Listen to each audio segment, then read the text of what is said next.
Hi guys, వంకాయ బిర్యానీ వండుతున్నాను చూడండి. ఇదిగో వంకాయలు మ్యాగ్నేట్ చేశాను.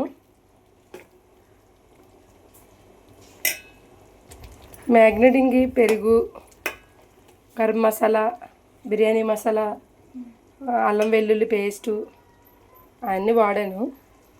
ఒక నిమ్మ చెక్క, కొద్దిగా పెరుగు.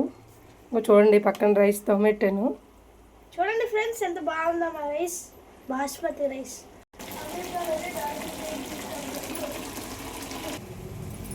దమ్మేయడానికి సగం తీసి పక్కన పెట్టాను వంకాయలు. చూడండి